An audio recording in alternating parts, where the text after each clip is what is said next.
नमस्कार दोस्तों, स्वागत है आपका एक बार फिर हमारे YouTube चैनल अद्भुत कहानी संग्रह में। दोस्तों, कहानी पसंद आए तो वीडियो को लाइक करें, चैनल को सब्सक्राइब करें और वीडियो को अपने मित्रों तक शेयर करना बिल्कुल भी ना भूलें।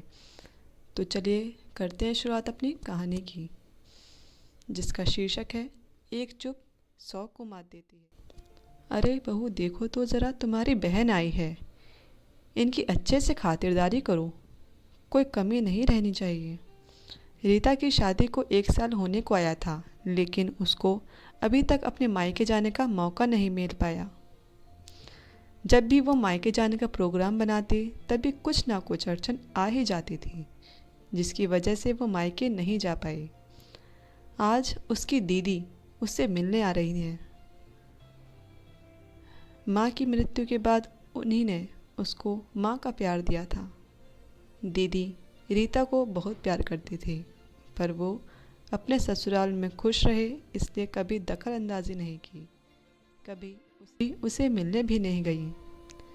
रीता के जीजा जी की एक मीटिंग थी, जिसके सिलसिले में उन्हें उस इलाके में 2-4 घंटे के लिए जाना था।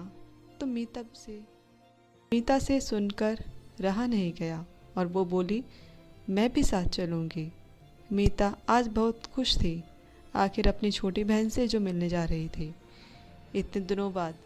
पर अंदर ही अंदर उसके ससुराल वाले कैसी प्रतिक्रिया देंगे।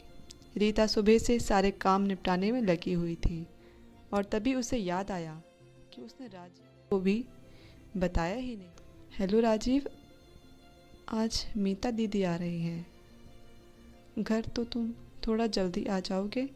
रीता की बात सुनकर राजीव थोड़ा चौंका और बोला अचानक, कैसे, सब ठीक तो है ना? हाँ राजीव, सब ठीक है, बस जीजू को इधर कोई काम था तो दीदी ने कहा इसी बहाने वे मुझसे भी मिल लेंगी। ओह अच्छा, लेकिन मेरी तो आज एक बहुत ज़रूरी मीटिंग है और मैं तुम्हें कॉल करने ही वाला था कि मेरा खाना मत बनाना, राजीव बोला। राजीव, दीदी 1 साल बाद मिल रही हैं और पहली बार आ रही हैं तो तुम्हें होना चाहिए। मैं जानता हूँ रीता, पर अगर मुझे प्रोग्राम पहले पता होता तो शायद मैं छुट्टी ले सकता था, पर अब तो मैं फंस गया हूँ। फिर भी कोशिश ज़रूर करूँगा और अगर तुम्हें कुछ चाहिए हो तो जतिन, उसको बोल देना, वो ला देगा। रीता समझ चुकी थी कि शायद अचानक से बने प्रोग्राम की वजह से राजीव खुश नहीं है और उसने कुछ नहीं कहा और फ़ोन रख दिया।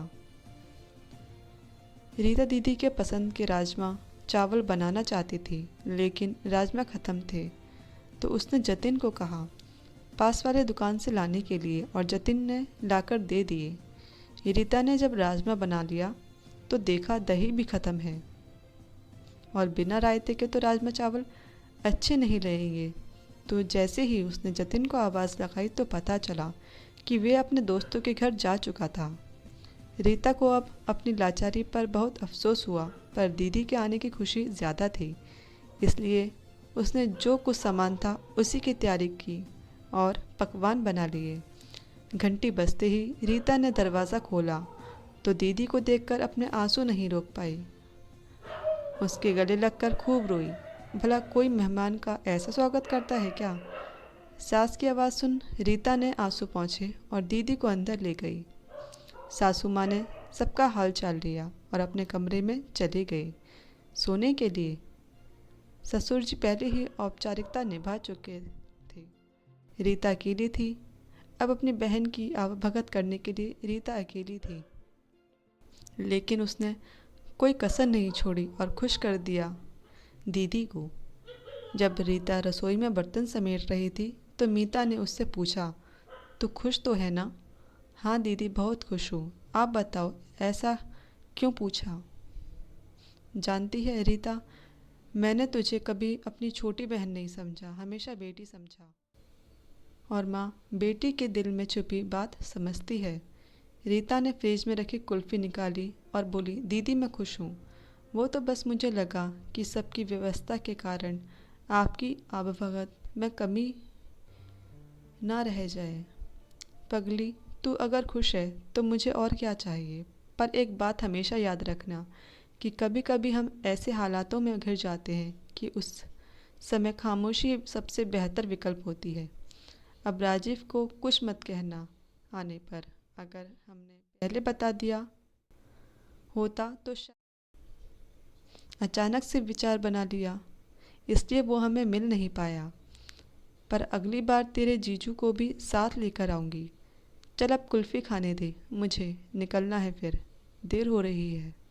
कहते हुए मीता ने कुल्फ़ी ख़त्म की और रीता के सास ससुर से अलविदा लेकर जाने लगी तो रीता को बोली कि हमेशा एक नसीहत याद रखना थी, एक चुप 100 को मात देती है। तो दोस्तों, आपको हमारी कहानी कैसी लगी कमेंट में ज़रूर बताइएगा और अगली वीडियो तक इजाज़त दें। मिलेंगे नई कहानी के साथ। धन्यवाद।